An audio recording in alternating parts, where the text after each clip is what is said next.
ભાજપ કોંગ્રેસના અનેક નેતાઓ આજે ભરશે ઉમેદવારી ફોર્મ. મનસુખ માંડવિયા પોરબંદરથી, મનસુખ વસાવા ભરૂચથી, કોંગ્રેસના જ્ઞાનીબેન ઠાકોર બનાસકાંઠાથી ભરશે ફોર્મ.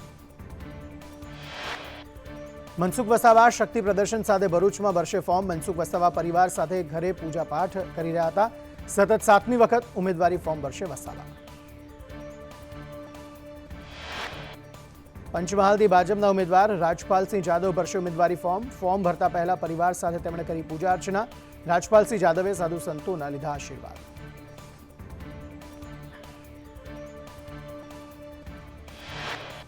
બનાસકાંઠા લોકસભામાં ચૂંટણી જંગ. કોંગ્રેસના ઉમેદવાર જ્ઞાનીબેન ઠાકોર ઉમેદવારી ફોર્મ ભરશે. પાલનપુર ચડોતર નજીક જંગી સભા સંબોધશે. કલેક્ટર કચેરી સુધી જ્ઞાનીબેન ઠાકોરનો રોડ શો. રોડ શોમાં શક્તિસિંહ હાજર રહેશે. લોકસભા ચૂંટણીને લઈ આપ પાર્ટી એક્શનમાં. ભગવંત માન આવતીકાલથી 2 દિવસ ગુજરાતમાં ચૂંટણીને લઈ કરશે પ્રચાર. 16 એપ્રિલે ભાવનગરમાં ઉમેશ મકવાણા માટે પ્રચાર કરશે. 17 એપ્રિલે ભરૂચમાં ચૈત્ર વસાવાના સમર્થનમાં પ્રચાર. આણંદના ઉમરેઠમાં ભાજપ દ્વારા મોદી પરિવાર સભાનું આયોજન કરાયું. સભામાં મોટી સંખ્યામાં લોકો ઉપસ્થિત રહ્યા. ઉમેદવારને જંગી બહુમતીથી જીતાડવા પ્રજાને અપીલ કરી.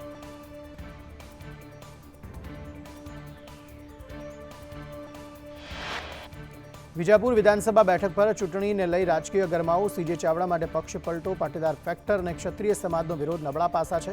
તો કોંગ્રેસના દિનેશ પટેલ પ્રથમવાર ચૂંટણી લડતા હોવાથી વિવાદમાં નથી.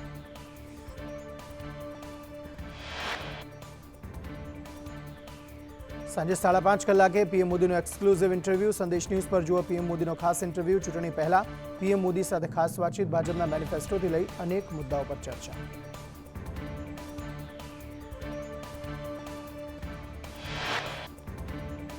પીએમ મોદી આજે 2 રાજ્યોની મુલાકાત લેશે. પહેલા તે કેરળના તિરુવનંતપુરમમાં 2 રેલી કરશે. ત્યારબાદ તમિલનાડુમાં જનસભાને સંબોધશે.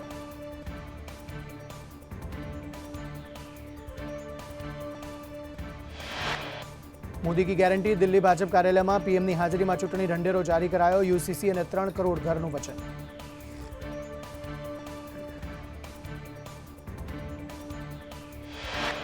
ક્ષત્રિય સમાજમાં રૂપાલા સામે રોષ વચ્ચે મોટા સમાચાર. ગઈકાલની સભાને લઈ સરકારે તમામ માહિતીઓ મંગાવી.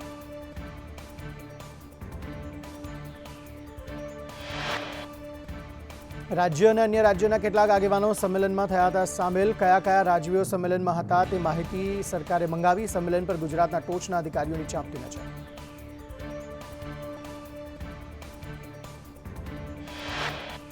ક્ષત્રિયોએ રૂપાલાની ટિકિટ પરત ખેંચવાનું 19 એપ્રિલ સુધી અલ્ટિમેટમ આપ્યું. રાજકોટ ક્ષત્રિય મહાસંમેલનમાં કરાયો નિર્ણય. ફોર્મ પરત નહીં ખેંચે તો અમદાવાદના જીએમડીસી ગ્રાઉન્ડમાં આંદોલન થશે. સમગ્ર દેશભરમાંથી ક્ષત્રિયો એકત્રિત થશે.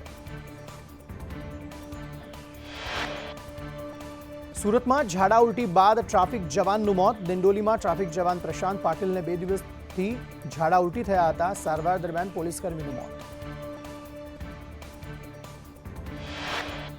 ભાવનગરના તળાજા નજીક બાઇક અને કાર વચ્ચે અકસ્માતમાં વૃદ્ધ દંપતીનું મોત. અકસ્માત બાદ ચાલક કાર મૂકીને ઘટનાસ્થળેથી ફરાર.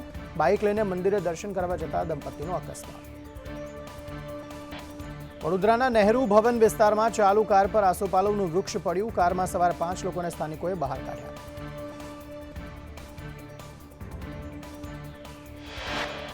જૂનાગઢમાં રેસ્ટોરન્ટમાં રસોડામાં ચીમનીમાં આગ લાગતા દોડધામ. ફાયરની ટીમે આગ પર કાબુ મેળવ્યો.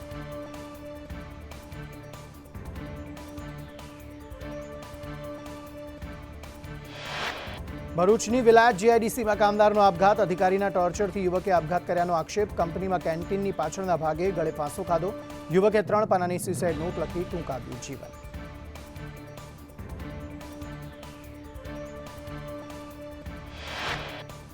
ભાવનગર શહેરના વડવા વિસ્તારમાં જર્જરિત મકાન ધરાશાયી થયું. ખીજડાવાળી શેરીમાં જર્જરિત ધરાશાયી મકાન થયું.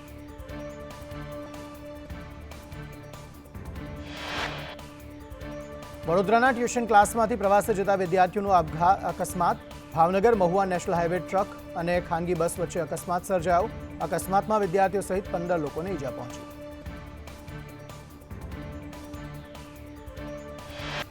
વલસાડના વાપીના ડુંગરા વિસ્તારમાં લાકડાના ગોડાઉનમાં આગ લાગી.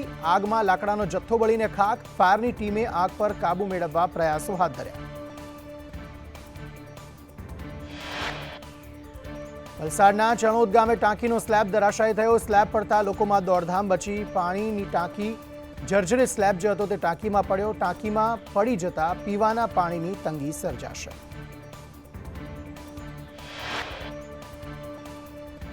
ટીઆરટીએસ રૂટમાં એક કાર મેઇન રોડથી કૂદીને ફંગોળાઈ. કાર ચાલકને ગંભીર ઈજા પહોંચતા તાત્કાલિક હોસ્પિટલ દાખલ કરવામાં આવ્યા. સુરતના અમરોલીમાં પૈસાની લેતી દેતીમાં વચ્ચે પડેલા યુવકની હત્યા. ઉછીના પૈસા લેવા બાબતે થઈ હતી બોલાચાલી બાદ આવેશમાં 3 યુવકોએ મૃતકને ઢોર માર માર્યો હતો. અમરેલી પોલીસે હત્યાનો ગુનો નોંધી વધુ તપાસ હાથ ધરી. સુરતમાં મિત્રએ 2.45 લાખનું બ્રેસલેટ ચોર્યું. મોપેડ ડિક્કીમાં રાખેલું બ્રેસલેટની ચોરી કરનારને પોલીસે ઝડપ્યો. આઈસ્ક્રીમ લઈ આવું તેમ કહી મોપેડમાં રાખેલું બ્રેસલેટ લઈ ગયો હતો. સમગ્ર ઘટના સીસીટીવી કેમેરામાં કેદ થઈ. આવતીકાલથી વાતાવરણ સૂકું થતાં ગરમીનું પ્રમાણ વધશે. સૌથી ઊંચું તાપમાન રાજકોટમાં 40.7 ડિગ્રી નોંધાયું. અમદાવાદમાં 39 ડિગ્રી, ગાંધીનગરમાં 35 ડિગ્રી, જ્યારે વડોદરામાં 39.4 ડિગ્રી તાપમાન નોંધાયું. સુરેન્દ્રનગરમાં 40.5 ડિગ્રી તાપમાન. ગઈકાલે કચ્છમાં ખાબકેલા ભારે વરસાદ બાદ આજે ભરૂચ, સુરત, ભાવનગર, અમરેલી અને ગીર સોમનાથમાં વરસાદની શક્યતા. બનાસકાંઠા અને કચ્છમાં પણ વરસાદ થઈ શકે.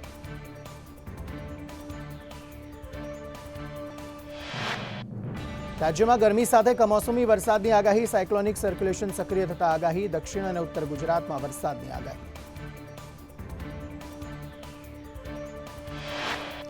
સૌરાષ્ટ્ર અને કચ્છ, બનાસકાંઠા, ભરૂચ, સુરતમાં વરસાદની આગાહી. ભાવનગર, અમરેલી, ગીર સોમનાથમાં વરસાદની આગાહી.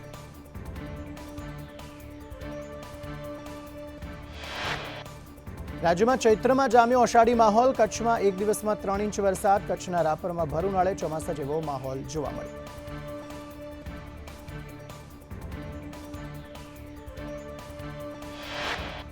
વરસાદને લઈ કચ્છના અનેક વિસ્તાર પાણીમાં તરબોળ થયા. કચ્છ ગ્રામ્ય તેમજ ભુજ, ગાંધીધામ, આદિપુર અને ભચાઉમાં વરસાદ. કચ્છમાં આજે પણ વરસાદની આગાહી. ઉત્તર ગુજરાતના બનાસકાંઠા, મહેસાણા, પાટણમાં વરસાદ. અરવલ્લી, સાબરકાંઠામાં માવઠાનો માર. ભાવનગર, મોરબીમાં વરસાદી વાતાવરણ. રાજ્યમાં 16 એપ્રિલથી આખરી ગરમીની શરૂઆત થશે. અંબાલાલ પટેલના મતે મધ્ય ગુજરાતમાં તાપમાન 43 ડિગ્રીને પાર થવાની શક્યતા. અમદાવાદનું તાપમાન 42 થી 43 ડિગ્રી રહેવાની સંભાવના. વડોદરા, આણંદનું તાપમાન 42 થી 43 ડિગ્રી રહી શકે. 18 એપ્રિલથી કચ્છમાં વાદળછાયા વાતાવરણની સંભાવના. કેટલાક વિસ્તારોમાં હળવી પ્રી મોન્સૂન એક્ટિવિટી થઈ શકે. 10 થી 12 મે વચ્ચે પ્રી મોન્સૂન એક્ટિવિટીની શક્યતા. ઉત્તર પશ્ચિમ ભારતમાં આજે વરસાદ અને હિમવર્ષાની આગાહી. હવામાન વિભાગે ઉત્તરાખંડમાં કેટલાક સ્થળોએ કરા પડવાની સંભાવના વ્યક્ત કરી. પંજાબ, હરિયાણા, દિલ્હી, પશ્ચિમ ઉત્તર પ્રદેશ અને રાજસ્થાન, મધ્યપ્રદેશમાં વરસાદની આગાહી.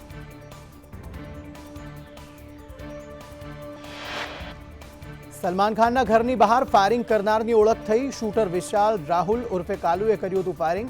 બાઇક પર આવેલા 2 આરોપીઓની તસવીર સામે આવી. ગેંગસ્ટર લોરેન્સ બિશ્નોઈની ગેંગનો સાગરીત છે આરોપી. અગાઉ પણ લોરેન્સના ઇશારે હત્યા કરી ચૂક્યો છે વિશાલ રાહુલ. પોલીસે આરોપીઓને પકડવા 15 ટીમો બનાવી. પોલીસને મળી શાર્પ શૂટર્સની બાઇક. 29 જૂનથી શરૂ થનારી અમરનાથ યાત્રા માટે આજથી રજીસ્ટ્રેશન. 19 ઓગસ્ટે પૂર્ણ થશે અમરનાથ યાત્રા. સત્તાવાર વેબસાઇટ પર જઈ કરાવી શકાશે રજીસ્ટ્રેશન.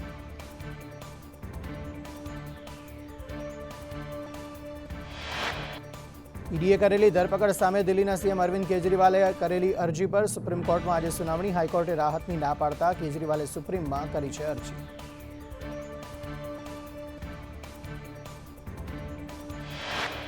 પાકિસ્તાનની જેલમાં સરબજીત સિંહની હત્યા કરનાર આમિર સરફરાઝ ઠાર. લાહોરમાં 2 અજાણ્યા શખ્સોએ સરફરાઝના ઘરમાં તેના પર અંધાધૂંધ ફાયરિંગ કરી હત્યા નિપજાવી.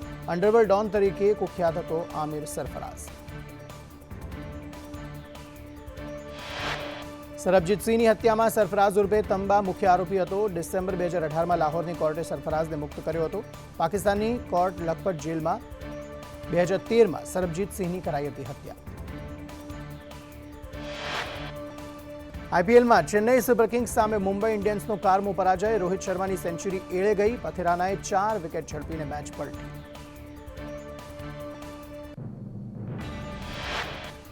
આઈપીએલમાં આજે બેંગ્લોર અને હૈદરાબાદ વચ્ચે કાંટાની ટક્કર. પોઈન્ટ ટેબલ પર આગળ વધવા બંને ટીમો માટે મેચ નિર્ણાયક.